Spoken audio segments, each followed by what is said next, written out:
Hey everybody, Shoebox Legends here. Thanks for joining me for another episode today. As the title of the episode indicates, we're going to be looking at a few vintage slabs today, vintage Topps baseball slabs. And these are all from the same set. So I have mentioned a few times, I think, over the course of the channel's history, that I am working on a 1959 Topps baseball set in a binder. It's actually one of the binders that you see on the bookshelf behind you here in most of my videos.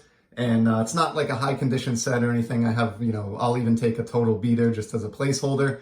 But it's coming along. I think I'm over 50% or maybe 60% of the way there at this point. However, I do have a handful of cards of Hall of Fame stars that are slabbed. So they are obviously part of that set, but not included in that binder. And as the foreshadowing would indicate with the 4 empty stands in front of you, I actually have 4 of them here to show off today. Love the 59 set. Just think these are really beautiful cards. And the first one that I have is the human vacuum cleaner himself, Brooks Robinson. This is pretty cool, just being a early career Brooks. It's nice to get a card from the 50s of this Hall of Fame third baseman.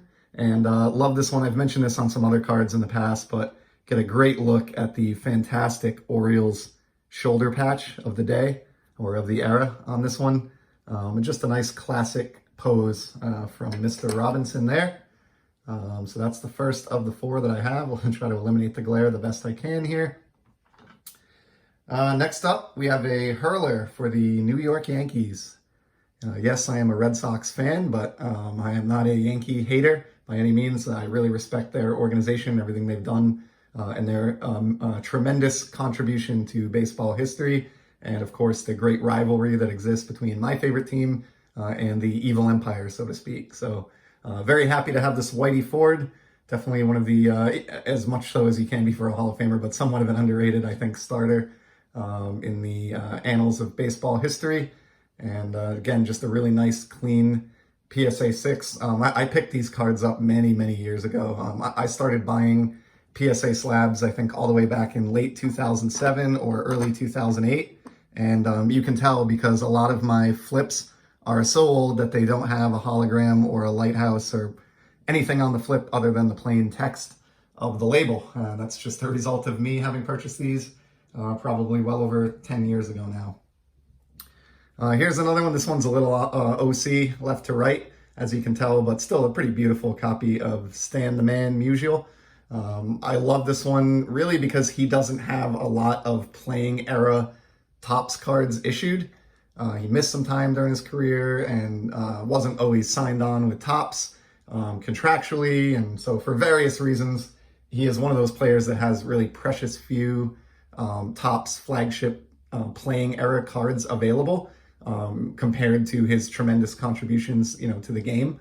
And so really happy to have this one. I picked this up in a 4.5 a couple of years ago. This is the one out of the 4 today that I actually bought a little bit more recently. It was maybe 2-3 years ago now, and just so happens that the copy I got is one of the older flips, so it kind of does match the ones I had. I don't particularly care about that, and certainly didn't do that on purpose, but just wanted a nice example of the Musial.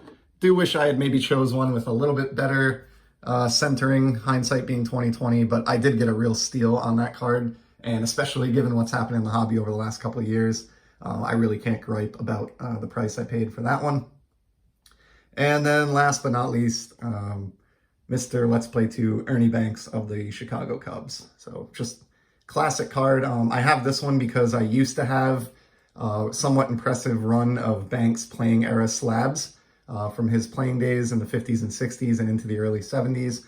I did make the decision a couple years ago, or maybe even only a year or so ago, to sell off some of those when things were really getting kind of crazy and the prices were good. So I did flip a few of those and use those funds to purchase cards that were a better fit for my collection. But during that process, I did decide to preserve a few of my Banks cards. And of course, this one made the cut solely because I didn't want to have to repurchase this one for my 59 Topps set build.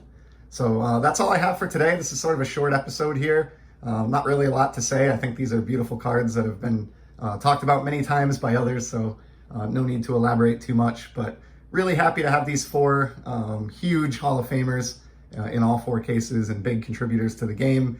and didn't work out this way, or I didn't do this on purpose, but it worked out this way incidentally. Really love that you get the whole color palette, or a good portion of it here, from 59 Topps represented, with one each of yellow, red, blue, and green. Really just shows when you see them all grouped together kind of what a fun set that is. So certainly one of the brighter and bolder designs in Topps' long baseball card history. So that's all for today. Hope you enjoyed these 4 stars and a little bit of slabbage here on the channel. And I'll be back in the near future with some more sports card content. Take care.